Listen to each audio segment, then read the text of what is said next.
नमस्कार। औद्योगिक प्रशिक्षण संस्थानों के व्यवसाय बेसिक कॉस्मेटोलॉजी के विषय थ्योरी की पाठचर्या में अंकित प्रसंग हेयर पर आपको मैं प्रशिक्षण प्रदान करूंगी। बाल शरीर का उभरा हुआ हिस्सा होता है। यह सिलेंडर के आकार का होता है जो धागे जैसा प्रतीत होता है। बालों का तकनीकी नाम ट्राइकोलॉजी होता है और इसके अध्ययन करने वाले को ट्राइकोलॉजिस्ट कहते हैं। बाल एक हार्ड प्रोटीन होता है जिसे कैरोटीन कहते हैं। सिर के बाल सुंदरता को बढ़ाते हैं। बाल हथेली तथा तलवों व होठ को छोड़कर शरीर के सभी भागों पर पाए जाते हैं। बालों का पीएच बैलेंस 4.2-5.5 के बीच होता है। बाल विभिन्न रासायनिक तत्वों से मिलकर बना होता है। बाल मुख्यतः दो भागों में विभाजित हैं। जैसे कि मैंने आपको ये बाल दो भागों में विभाजित हुए हैं, हेयर सॉफ्ट और हेयर रूट। तो हेयर सॉफ्ट के बारे में आपको बता रही हूँ। हेयर सॉफ्ट बालों का वह ऊपरी भाग होता है जिस पर हम हेयर कट और हेयर स्टाइल आदि करते हैं।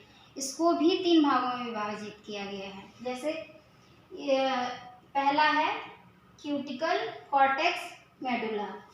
पहला क्यूटिकल, यह बालों की सबसे ऊपरी व बाह्य परत होती है। यह परत में कोशिका एक दूसरे के ऊपर बिछी होती है।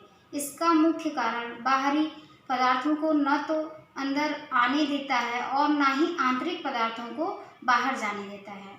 दूसरा है हेयर सॉफ्ट का दूसरा कॉर्टेक्स। तो मैं कॉर्टेक्स के बारे में बता रही हूँ। यह हेयर सॉफ्ट की दूसरी परत होती है।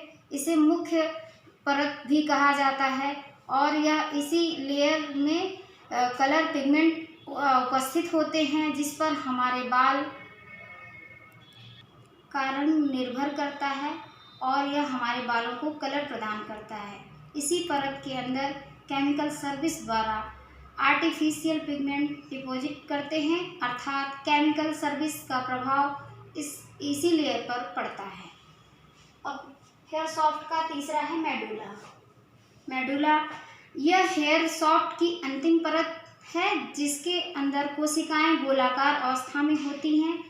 मेडुला का वास्तविक कार्य क्या है, यह वैज्ञानिकों की चर्चा का विषय बना हुआ है, परंतु अभी तक इसके वास्तविक कार्यों का पता नहीं चला है। दूसरा, अब हम आपको हेयर रूट के बारे में बताएंगे।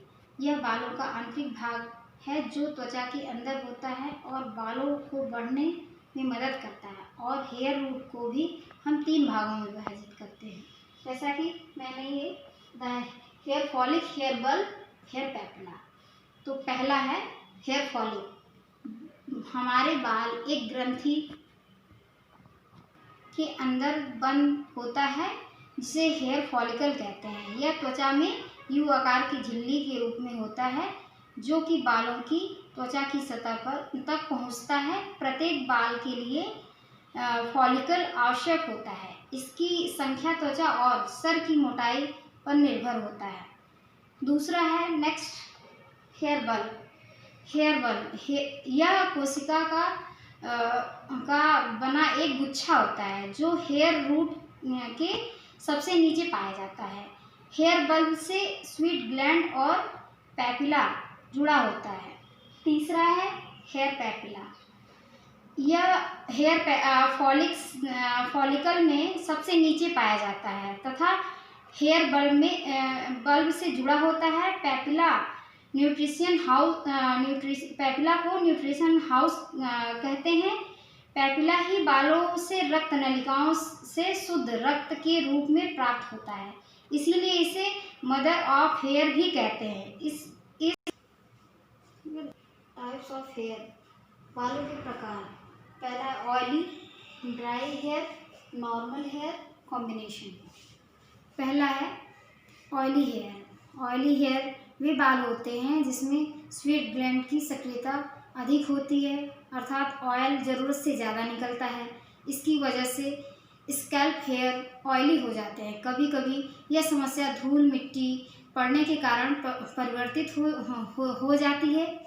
ऑयली हेयर दिखने में ज़्यादातर चमकदार नहीं बल्कि धूल मिट्टी को जल्दी से आकर्षित करते हैं। है ड्राई हेयर स्वीट ब्लेंड की कम सक्रियता के कारण या स्वीट ब्लेंड के कम होने के कारण होते हैं। इसके अलावा भी कुछ अन्य कारण हो सकते हैं, जैसे सूर्य की किरणों से में ज़्यादा देर तक रहना, हीट का इस्तेमाल करना, रफ शैम्पू का और केमिकल ट्रीटमेंट का इस्तेमाल करना। कभी कभी ड्राई हेयर में सिबोरिया की समस्या उत्पन्न हो जाती है। नॉर्मल हेयर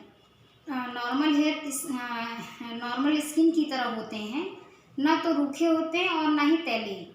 इन बालों को बहुत ही ध्यान रखना पड़ता है।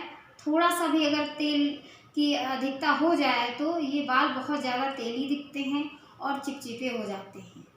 चौथा है कॉम्बिनेशन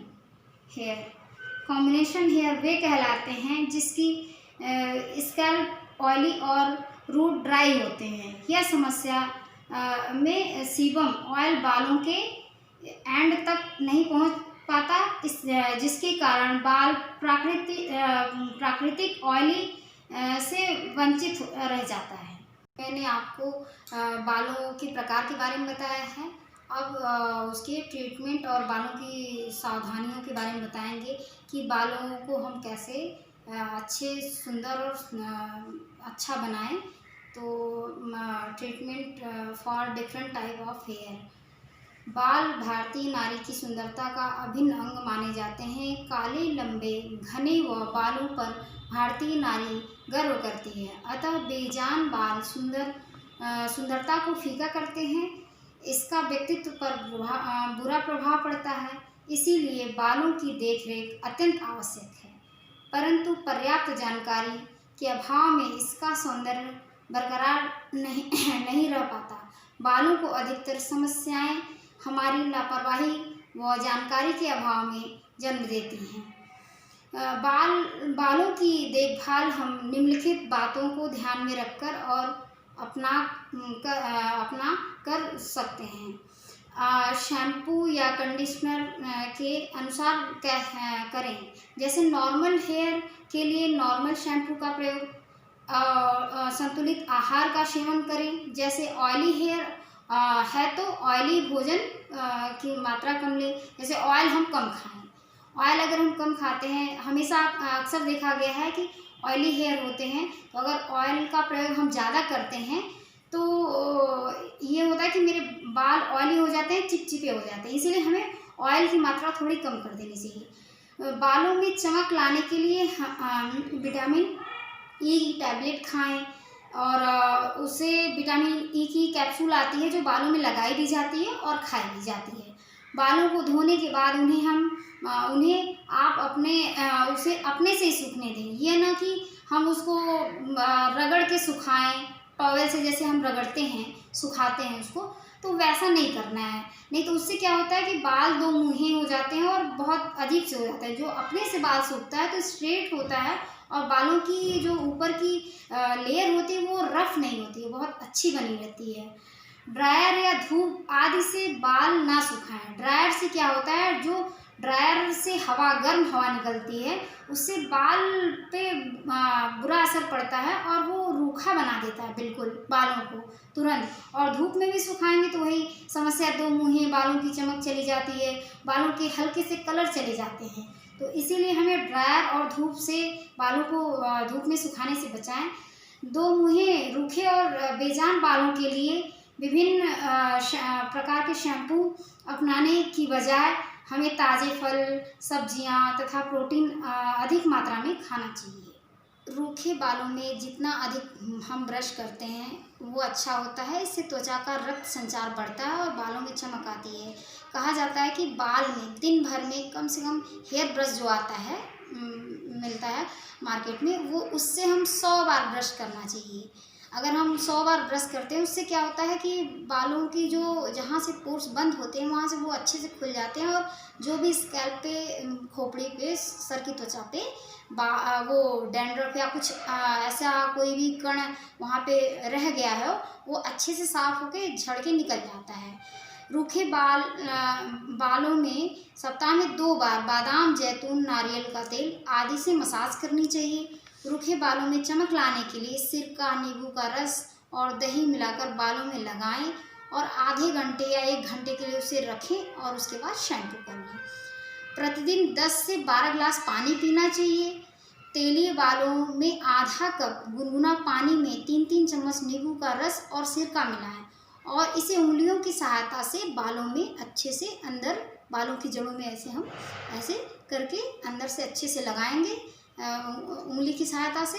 फिर शैम्पू किए हुए बालों को अच्छी तरह से लगाएं। जो शैम्पू कर लिया है पहले से हमने बालों को, उसको उसके बाद ये सिरका और नींबू का रस मिला के लगाएंगे और आधे घंटे के बाद इसे पानी से साफ कर देंगे। बालों में मेहंदी का प्रयोग 1 माह में 1 बार करना चाहिए। यदि आवश्यक हो तो आप महीने में 2 बार या 15 दिन बाद आप कर सकते हैं।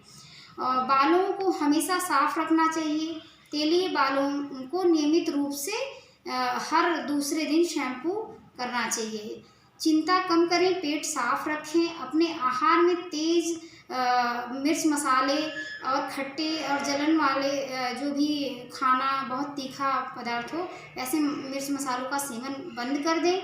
अपने भोजन में संतरा, नींबू, गाजर, मूली, हरी सब्जियों, नारियल, सेब, मूंगफली, चना आदि का प्रयोग करें। उससे बाल आपके स्वस्थ और सुंदर दिखेंगे। आज मैंने बालों पर आपको प्रशिक्षण प्रदान किया। आशा है आपको यह प्रशिक्षण भविष्य में मददगार होगा। धन्यवाद।